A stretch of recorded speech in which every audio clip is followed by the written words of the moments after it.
At 6:15 on Goliath Radio. Gwen Azama-Edwards, retired city clerk, former city commissioner, city of Daytona Beach. The Truth with Gwen Azama-Edwards on Goliath Radio.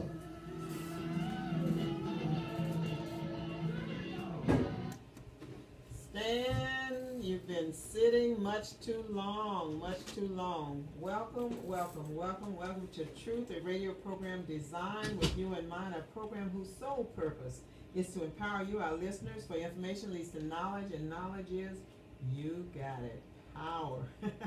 Oh, and as always, go to the website, www.gwen-truth.com, so you can access all of that powerful, all those powerful links, all that powerful information that will make you all powerful. Also, go there so you can chime in. I've still got the questionnaire about Obamacare, whether you feel that it will help individuals to receive the quality and affordable health care that they need. Please go to the website so you can respond to that, www.gwen-truth.com. Also, you can see the videos, access, and get links to videos of previous shows as well. So do go to the website, www.gwen-truth.com. And shout out to everyone who participated in the Dr. Martin Luther King Jr. activities during his birthday. Shout out to he and his, of course, we know he's gone, but you know, spirit still lingers on. Shout out to his family, and again to all who participated. You know, this is an awesome, awesome country. This is a great country, and there are so many in our past, like Dr. Martin Luther King Jr., who have done so much to really help this country be at its best. And change is inevitable, but what we want to do is do as much as we can to ensure that the things that need to be changed, and those things that are good about this country continue. So shout out to all of those who are working to help the country, this country, the United States of America, be the best that it can be, who are doing their part as individuals and as organizations, and those who are helping other individuals who need a little guidance along the way and helping to do the same thing. My guest tonight is an individual who I've known for several years.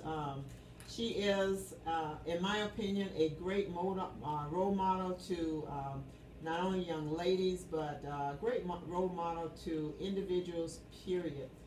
Because of things that she has done, actions that she has taken in her life to become the great person that she is, not just outside but inside as well.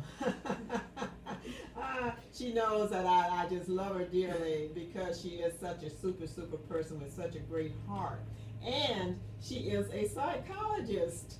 She is a psychologist, one of, as she has stated, and I know it's truly the case, one of just a handful of African-American psychologists in the area. And you know, sometimes, her name, let me go ahead and say, this is Vanessa Harvey-Lents. And, you know, sometimes, Vanessa, I hate to even bring up, you know, minority, African-American, blah, blah, blah, because sometimes when you say that, people tend to think that, you know, that's the thing that should move up to the top of the heap about a person, as opposed to the fact that they're well qualified, and she's going to go through her experience, past experiences with you guys, so that you know how well qualified she is, and then talk about some of the other things that has kind of driven her, the passion that she has that has brought her to where she is today. But she is an African American, but she is also a great citizen, a great a person who is a community leader, very involved, and a person who has exhibited the types of qualities that make for not only a great individual, but makes for a great role model. So welcome, Vanessa, to the show. It is so good to have you here and have you here with us. And if you would take a moment just to share with our listeners the great background that you have in terms of your education and experience and training. And then let's talk about how you got to that point, because there was some interesting stuff that you shared in terms of what got you to where you are now, because you know, there are a lot of people who don't understand that when they see someone who's on top, and we know we haven't all arrived and we haven't arrived, period, but when they see people who've reached a certain status in life, they think, you know, it wasn't hard to get there, or, you know, all of a sudden they're there, when there were steps along the way that got you to where you are today. So if you would help to share some of that with our listeners. Thank you, Gwen, for having me. I just want to thank you because you've been a mentor to me. You've known me for a long, long time. When I was in college, going to college as a freshman, and I lived near the city hall. I lived in subsidized housing in Palmetto units and behind the Dickinson Center, which was a safe haven for me. I also want to thank Joe Loper and Burl McIntyre for taking me under their wing and being fathers to me, because they molded me, you know, into this young lady that I am today. My mom was very, very awesome. You know, it was 9 of us, and she worked 2 jobs, and she's always told us, she's deceased now, but she always told, I wish I could have been there more, you know, to build a stronger relationship with my kids, but I had to work. So I am a sand crab, graduated in '85, go sand crabs. And I went off to college, to Tusculum College in Greenville, Tennessee. That was an experience for me because that was the first time I left home at an extended point in time. I went to Tusculum College because I wanted to be a marine biologist. My senior biology teacher really thought I would be a great marine biologist. So I enrolled in the course, and the first class I had was anatomy and physiology, where we had to skin a cat. And I was like, this is crazy. I can't do this. I hate the smell. I got to do something else. And so I ended up in sociology. Boring. So I was like, I can't do it. And we were talking because I love sociology, I love psychology, I love all that kind of stuff. I mean, I was like, okay, I can't do this either. And so they had a radio station on campus, and I got interested in mass comm. So I ended up doing mass communications and was on the radio. I said, now this is what I'm talking about. This is I can do this. And so I was there like a year, and I ended up going to Edwards College in Jacksonville.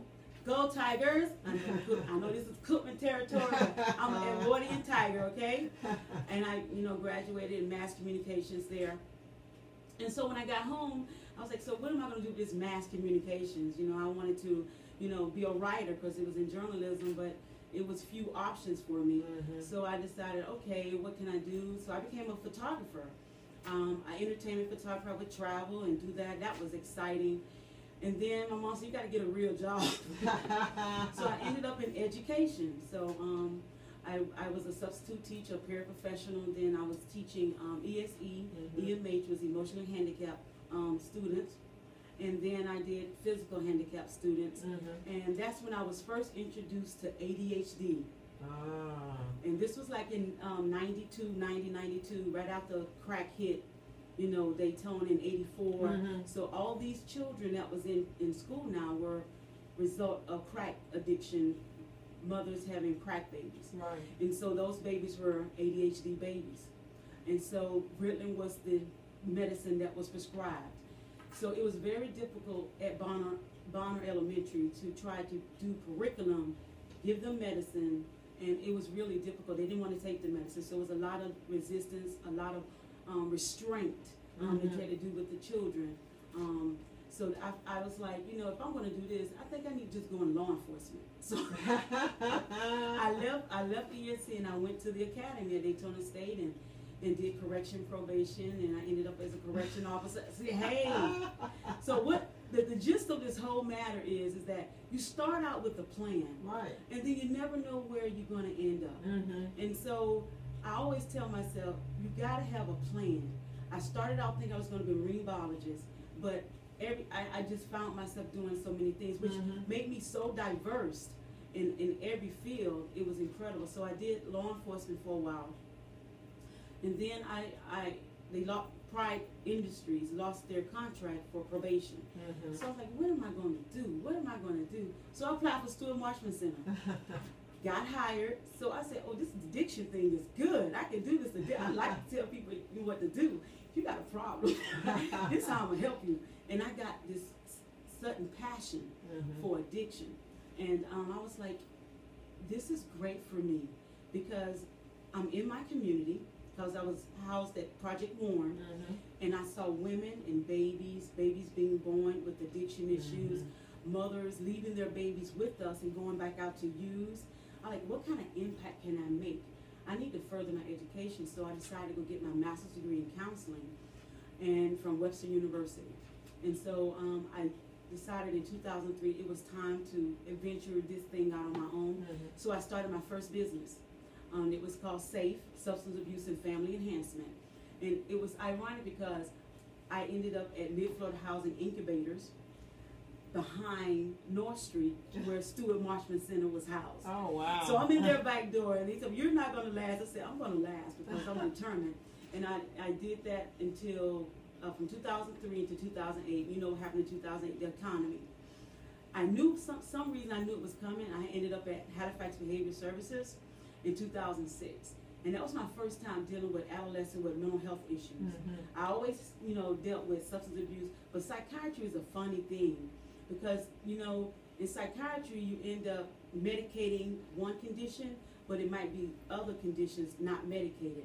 So I really, got into the psychiatry and dealing with the development of children and how the stages of development, their adolescent into adulthood, how they still haven't matured yet, and they change, and the medication has to change with their growth and development. So that was fascinating. So after leaving Halifax Behavior Services after 40 years, I said, I can do this myself. So I decided I am going to open my own psychiatry practice. And I did. I opened my own psychiatry practice, and it was called Safe Health Services in DeLand. You may have heard of it. And I opened that in 2011. And I did it, did it all myself. And I decided that psychiatry also needs to deal with substance abuse because we have a lot of problems. Florida is the number one prescription drug state in the United States. And so dealing with psychiatry, some of them come with coexisting disorders. You have the substance abuse and then you have the mental health. And so the practice was not addressing the substance abuse. Okay, so it's hard to get psychiatric doctors to do both. And so I decided, okay, I'm just going to move on. And so I said, well, what am I going to do? I need to mold some more people into what I'm doing. So I ended up working at Daytona State College as assistant professor in the Human Services program. And I love doing that because you could see that I was helping provide more people like myself that's greatly needed in the field. And so they had their cutbacks, and now I'm out of a job again. I'm like, so, you think that, you got one set goal and this is what you're going to do. And then, I'm a believer in God, and I think He put you in a place for a season and for a reason, and then you move on. Because all the students that I had contact with, I loved them, and I saw them grow and mature, and they really enjoyed the addiction field like me, and they graduated, and they have jobs now. I'm so proud of them. Yes. I'm so proud of them. And so I said, well, Vanessa, create you a job. That's what you do best. So I ended up contacting Dr. Gary Frick, and he said, you know what? I want to go in private practice in a new location. I said, well, I want to go in private practice in a new location. So we decided to get together, and he opened a practice in Port Orange. And so we are one of the only, I think it might be another one, only practice that deals with psychiatry and addiction. So he may have a patient that have an addiction problem and say, hey, I want you to see Dr. Lentz. And I might have a patient that has a psychiatric problem after doing my assessment, so you need to see Dr. Frick. So that's a very important model that we have. And we do UAs there, so, to make sure that, we monitor the progress of our patients. But my credentials is very diverse, and I'm so glad that I was able to do those things. And I just want to thank Dr. King and his family, because I wouldn't be in existence everything that I've accomplished, I mean, I couldn't have done it without all the efforts of our forefathers, the marchers, the civil rights leaders. I wouldn't be here. That's the truth. And like I tell my kids, I mean, look at what I did and maximize that times 10. Right. But Mom, you're a doctor. I say, but you can still maximize that times 10. Okay. I'm in a practice, a small practice. You can have a huge clinic. Right. So I'm like, you can do more than I did. I'm just a model for you. That's all I am, a model. So you can say I can't. You can never say I can't, because Mama did. Okay. So I got my doctor's degree from Brennan Institute in 2012, and it's in addiction disorders.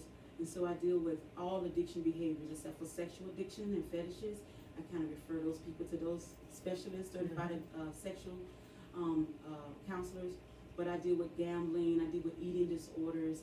I deal with substance abuse. I also do prevention with adolescents, high school dropout prevention, suicide prevention, pregnancy prevention, and stuff like, and bullying. So I'm open to receive anyone ages 14 and over in the practice, and so is the psychiatrist, Dr. Gary Frick. So that's my story, and I'm sticking to it.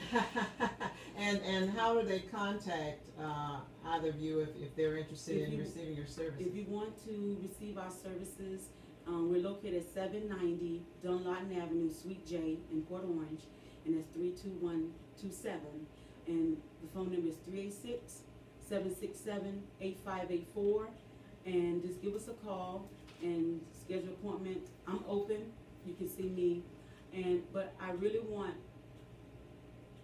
the parents to hear me clearly. If you suspect your child's behavior is changing, it's okay to ask them what's going on. Don't be afraid to challenge your child in their behavior, okay? And there are services out here that can help them with mental health as well as substance abuse. But you got to be willing to challenge that behavior. You know your child better than anyone. And if you see their behaviors change, it's not just they just going through a phase or a fad. It's probably a serious change in behavior because they're doing things that they shouldn't be doing, or they're around someone that's doing it. Drugs, alcohol, or other behaviors that may cause harm to them. And especially the biggest thing now is the suicide ideations, the bullying on cyberspace. Be informed. Don't let your child go into a room and close the door and be on the computer. Do not ever do that. My computer is located in the living room. So if you're on it, I'm on it with you. Ah, okay. And I've heard that is the best location for it. Either in the kitchen or in the living room. Do not let your child close the door on you and not go in there occasionally and check on them. It's important that you have a healthy relationship with your children. I have a lot of issues also with the way substance abuse and mental health is stigmatized. Yes. And it shouldn't be, because it's been around for centuries. We have to embrace the fact that addiction is a progressive disease. Mental health is a progressive disease. And it has to be taken seriously. And that includes our veterans as well as our trauma patients that we deal with who've had childhood trauma. They have suppressed it or regressed it, and then something else happens and it awakens, and then that's PTSD. So we have to be very careful about how we view people with substance abuse issues. And the one thing I really want to talk to parents about when you have an adult child with substance abuse issues, please, please, please, don't enable them. Give them ultimatums, and you go to Al-Anon to try to understand what the disease is, as well as sit down with them and talk to them about your family of origin, the history of the family. If grandma had a mental illness, tell them grandma had a mental illness. Right. If granddad was an alcoholic, tell them granddad was an alcoholic, because there is something called predisposition. That means if there's a family history of mental health in your family, or substance abuse, or both, it goes to the next generation. And your child's probably trying to figure out, why I can't drink like everybody else? Why I can't, smoke marijuana like everybody else? Just one hit and that's it. I got to continue to crave this, because your genetic code has a predisposition code in it, and you may have that issue.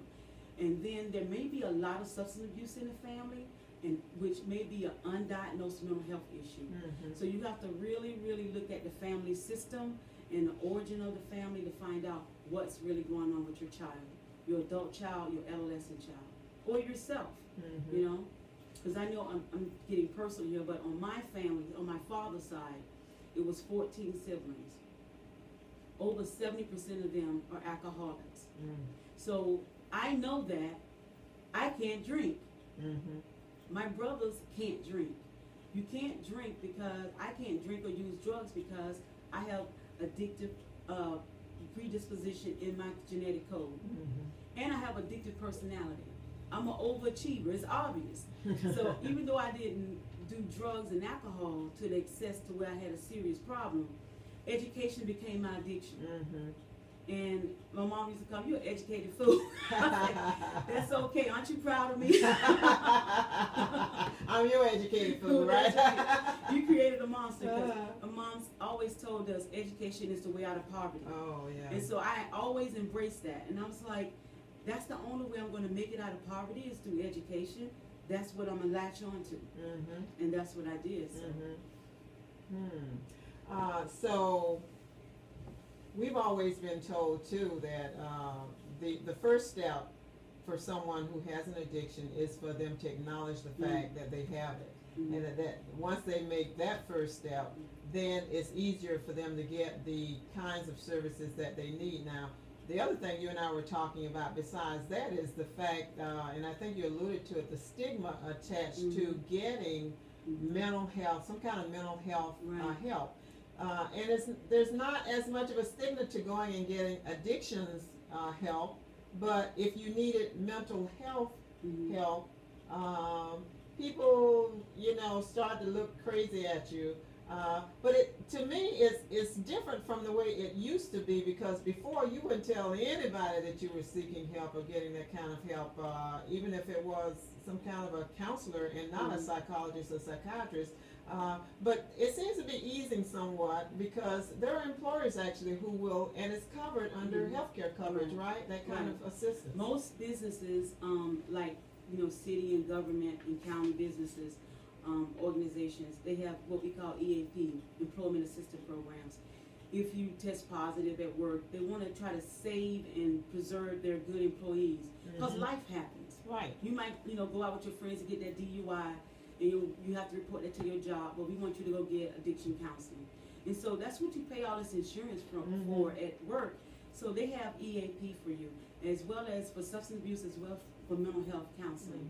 And don't be afraid to go to get that help, because, you know, they want to preserve you as a good employee. Right. They want to invest in you, and then you need to take care of yourself. You know, you might have lost a loved one and you're grieving, and then you start drinking. You know, those things are domino effects because you're trying to cope with the pain.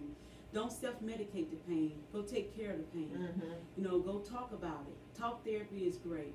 Group therapy is the best form of therapy, but you have to talk to someone. You can't solve these problems by yourself. If you did, then you wouldn't need anybody. And you do that. You do individual, family. I do individual, family, and group therapy. Okay. I usually do individual, do the assessment first, and then once I get comfortable with the patient, we build a great rapport.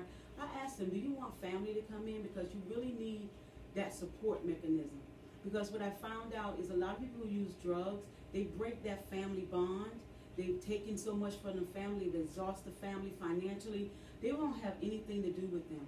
And they don't want to hear that they're getting better. They want to see it.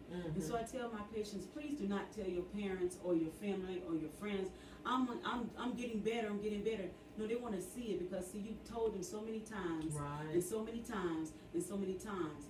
And I also tell them, you know, relapse is a form of recovery, okay? But what you do with how you process that relapse is going to determine if you get back in recovery.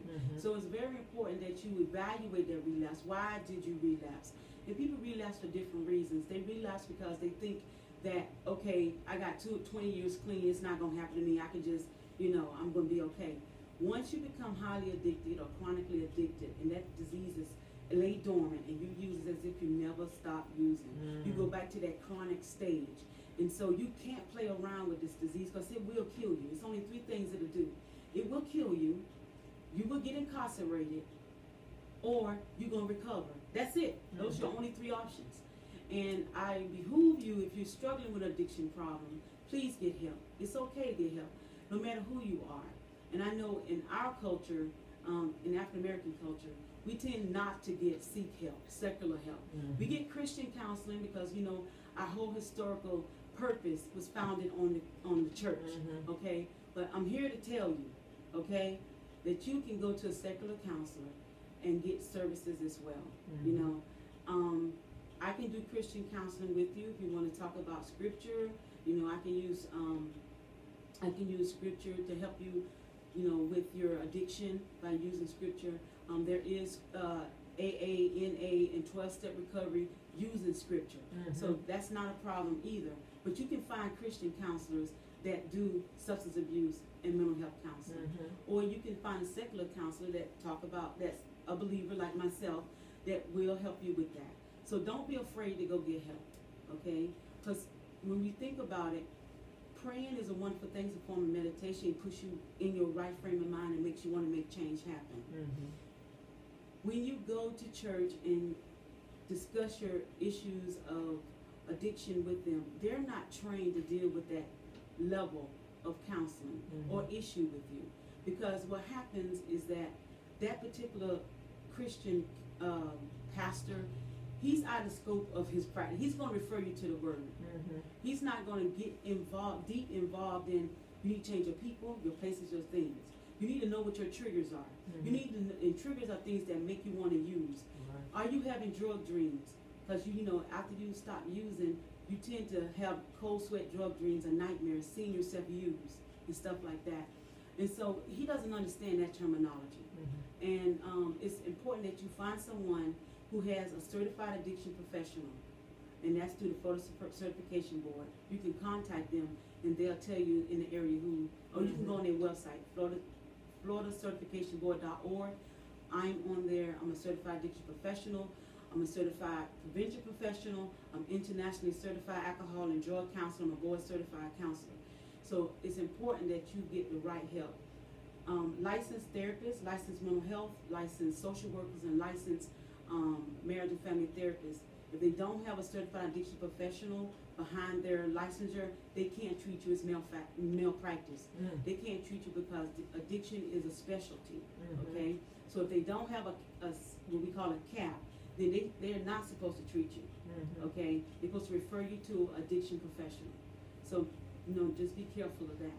And we wanted to, because we know many times when people think of, even if they want to, they don't deal with the stigma. They just, you know, lay that aside. They just know they need help, and they want to go get the help. But then they worry about, you know, I bet it's going to cost an arm and a leg, and you know, how can it be funded? But you say there are avenues for it to be covered. Our practice, Dr. Frick for psychiatry, he takes all major insurances, and like I said, we treat 14 in elderly, so we take Medicare.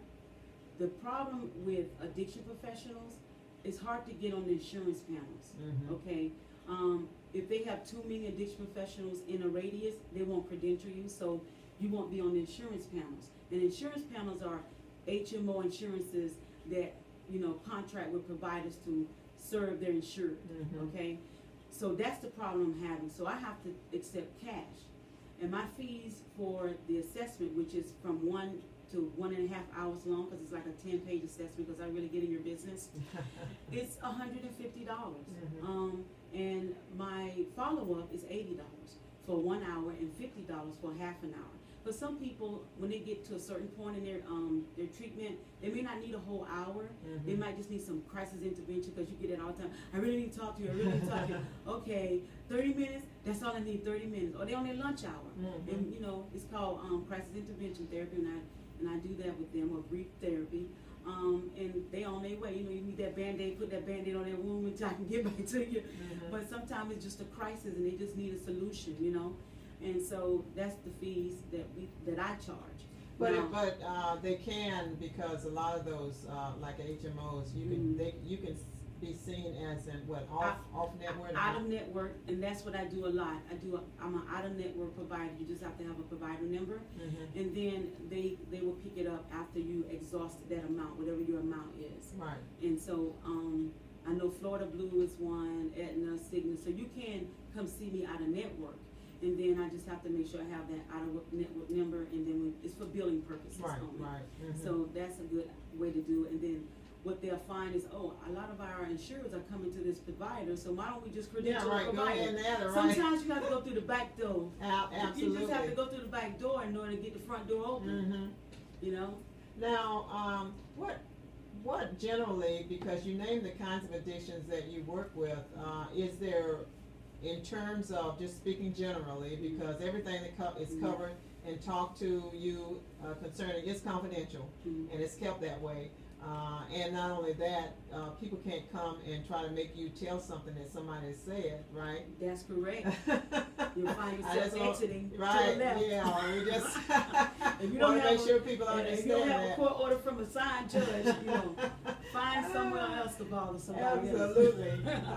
But the other side of that issue is that even though people deal with this thing, the stigmas attached with everything, there are still people who know that they need help. And some of them, it's not that they're, to the point where somebody want to lock them up in what we used to call Chattahoochee, but they're just at the point where they just need some guidance and some kind of assistance in the life. And so they can actually contact your office, your practice, and get that schedule so they can get that kind of assistance they need. But do you find that there are, in the addictions that you deal with, there are some that seem to be coming up more than others? And in terms of the demographics of the people that you deal with, you were saying that you really, at this point, don't have a lot of minorities. You have non-minorities. I know, isn't that strange? And that's always been the case because it's not so many of us out here in private practice. Most addiction professionals are linked to a agency like Student Market Center Act, Haven Recovery, stuff like that. If I'm in private practice, which I'm at Northeast Florida Psychiatric Association, I know it's long and drawn out, but when they come to me, it's 3 ways that they can come to me for their problem. They're using, okay? We call it 3 stages: use, abuse, and dependence. Most times the ones that are using, they probably got, their parents concerned, and they're experimenting, and so I educate them on the dangers of, experimenting with drugs. The abuse is when they're using it more than they intend to use it, more often, more than just on the weekend. It's starting to interfere during the week that they're, drinking and using drugs. The dependence is when they have lost all manageability of their life. And they've lost family connections, they've lost their job, they're robbing Peter to pay Paul, they're manipulating, they're lying, they're starting to sell their body in lieu of the substance. And it's the same thing with mental health too. Mental health, they know something's wrong, but they don't know what it is. And we call that pre-contemplation. I know something's wrong with me, but I just can't put my finger on it. And then the next stage is contemplation, because these are the steps of motivation enhancement therapy model that I'm trained in. Contemplation is, okay, I got to do something. That's when you accept that something is wrong. And then there's action. The action is definitely saying, I'm going to make a conscious effort to try to change my behavior. Okay? And then there's maintenance. How can I maintain my abstinence? I have to definitely continue a routine of sobriety. And then there's, recovery, a recovery plan, relapse prevention plan. And that is when you connect it with AA, NACA, or church. And there's someone there that understands addiction. Because addiction is a holistic disease. It messes with the biological, the physiological, the psychological, the emotional, and the spirit. And we all know once you have no spirit, which is no morals and value concept, no relationship with self or your higher power, then you tend to forget everything that's important. is for survival. You're surviving now. You're no longer living. You're surviving. So it's imperative that people understand that this is a holistic disease. It impacts you from head to toe. Every realm of your life, addiction impacts you. So you have to understand that it is very dangerous to just neglect this problem. And it will send you to suicide or homicide. You've been seeing a lot of that. You know, so and then you put you know, alcohol and drugs on top of mental health. That just exacerbates everything. Are you seeing, having dealt with this for the last many years, either in other, other agencies and organizations, and then under your own ownership of businesses as an entrepreneur, are you seeing an increase in the number of people that not only need help, because there are a lot of people out there that need help, but who actually are asking for and seeking help? Yes. Our biggest problem in Florida now is prescription drugs, the opiates. And then we got the methadone clinics, okay, and they have addiction professionals there, but they come and get dosing every day. So they're really not being weaned off of this serious, you know, drug. And then you have the Suboxone doctors, okay? So they go from, in order to, they don't want to withdraw from the opiates, so they get on Suboxone, which is another form. So the problem here is people don't want to withdraw because it's so dangerous. So they just transition from one drug to the other. And so now we're seeing in psychiatry that the anxiety, benzodiazepines, the Xanax, okay, that's another problem. Because once you get off drugs, you get paranoid. You think you're gonna, you know, go back and relapse. So you get this anxiety. I got anxiety. I need something for my anxiety. What you really need to do is incorporate better coping skills, problem-solving skills, exercise regimen, better eating practices, and try to do something with your life. Because you've been in this drug rat race for so long that you don't know how to live. You just want a quick fix. And so when they come to me and they've been on benzodiazepines, they've been on opiates, and what we call drug-induced mood disorders. So they probably never had a mood disorder, or they probably had a mood disorder and it was hidden.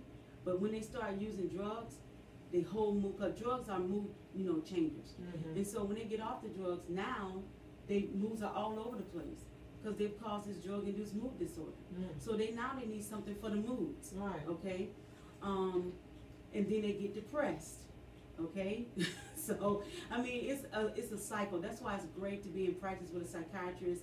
And I'm an addiction psychologist, and we work well together because we can identify these issues. If you have someone with a drug history and they need psychiatric drugs, you send them to me, you know, go see Dr. Lentz, and then vice versa. I identify, you might have a history of, you know, possible major depressive disorder reoccurring. Maybe you need to see Dr. Frick, okay? And you do your analysis there to monitor progress. But it's very hard to tell someone the reason why you're an addict is because of maybe family of origin, or you was a follower, or you never addressed that trauma. Because my whole dissertation was about trauma and how trauma leads to addiction, and people self-medicate that trauma, and then that's what happens. Let me ask you, because we've got about 2 or 3 minutes left, but you know that there's an amendment to legalize marijuana. I don't know if you even want to get into that discussion. If you don't, that's fine, but share with us what your reaction is to that. Marijuana, and the reason why I'm so upset with this possibility is because I was accosted at the post office, and the spiel was, don't you want to sign this petition for marijuana because it's for cancer patients? Well, there's called a THC pill that stops nausea, which is the form of cannabis. They already get that. Why you need to smoke it? Roll it up and smoke it. Turn it up. I don't understand. So my thing, and a lot of HIV and AIDS patients get that same pill. So that's an excuse. Marijuana is a dangerous drug. Okay? It impairs the vision. It impairs the judgment. Okay? And you in a dope stupor. Your whole life will pass you by because you're on marijuana. It kills your short-term memory. Your children will have ADHD. We've seen it, okay? And the reason why people end up using marijuana, because if I look at them, at their history, they probably had ADHD. They stopped using the ADHD medicine, started using marijuana to stabilize the moods and the irritability. And so now they got that drug-induced mood disorder. Wow. It's a domino, that's what it is. And marijuana is when man put his hands on something natural from the ground, it distorts its purpose. And that's my philosophy. You know, so my thing is, you smoking marijuana, how are you going to go to work and they do drug tests?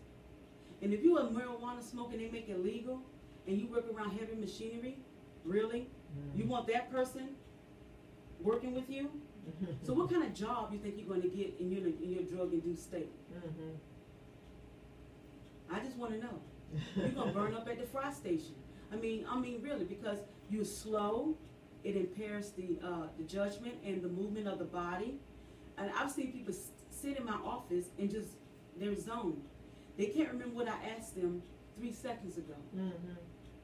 Short-term memory, gone. I mean, just gone. And you really don't know what those people are cultivating, what kind of fungus is on that marijuana. You're going to trust your life to a street pharmacist, really, that you can't sue? You can sue a pharmacist, he give you the wrong meds, but the street pharmacist can't sue him or her. So that's my spiel. Marijuana makes me psychotic. Now tell them real quick before they take us off the air how to contact you again. You can contact me, Dr. Vanessa Harvey-Lents, or Dr. Gary W. Frick at 386-767-8584. And we're at 790 Dunlop Avenue, Suite J, Port Orange, Florida. Wonderful. Well, we've got to go off the air. There's a basketball game getting ready to come on. But remember to join me every Thursday starting at 6:15 p.m. as we discuss issues to inform and empower you, our listeners. Go to the website, www.gwen-truth.com. Until next time, be informed, be empowered, stand tall for that which is right and truthful. And like Dr. Vanessa Harvey-Lents and myself, we're still standing. You guys be blessed and have a great, great week. Thank you. Amen. Praise God. That was fun. Oh, yes, it's awesome, awesome, awesome. Right on time. Thank you, sir.